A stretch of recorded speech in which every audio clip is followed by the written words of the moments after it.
আমার হিন্দু পাড়ায় পাঠাইয়া দিটা বয়ান করতে।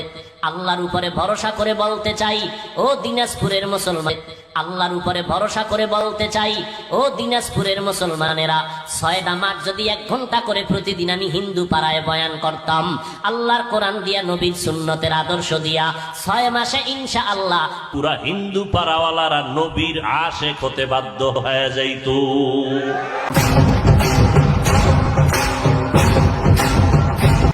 আমাকে যদি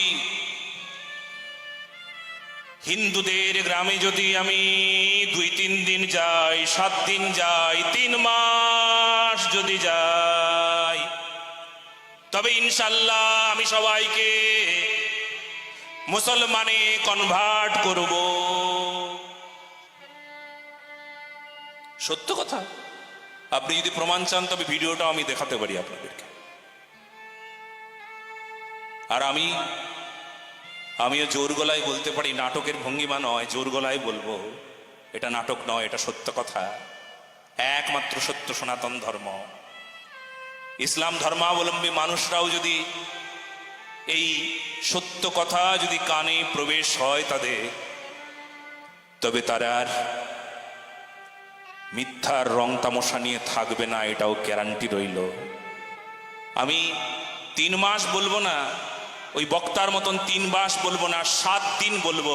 কোন ইসলাম ধর্মাবলম্বী কোনো যারা অনেক বেশি কোরআন পড়েছে, অনেক বেশি হাদিস ঘেটেছে, যাদের মুখস্থ সমস্ত আয়াতগুলো, তারা এসে বসুক 7 দিন। আমি গ্যারান্টি দিলাম তারা হিন্দু ধর্ম গ্রহণ করতে বাধ্য হবে, যদি তারা হৃদয় দিয়ে অনুভব করে, তারা যদি মন প্রাণ দিয়ে গ্রহণ করে, জানে, বোঝার চেষ্টা করে। কারণ সত্যের এমনই প্রকাশ, কি প্রকাশ জানো? সত্য যদি একবার সামনে এসে দাঁড়ায়, তবে মিথ্যা পালিয়ে চলে যাবে, এটা চিরকালের সত্য কথা। উপনিষদের ভাষায় হিরণ্ময় পাত্রেণ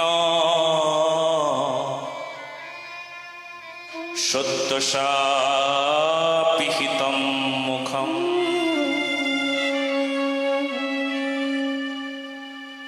সত্যকে ঢেকে রাখতে পারে, চকচক চকচক চকচক করছে, ওটাই ঠিক ঠিক ঠিক ঠিক ঠিক।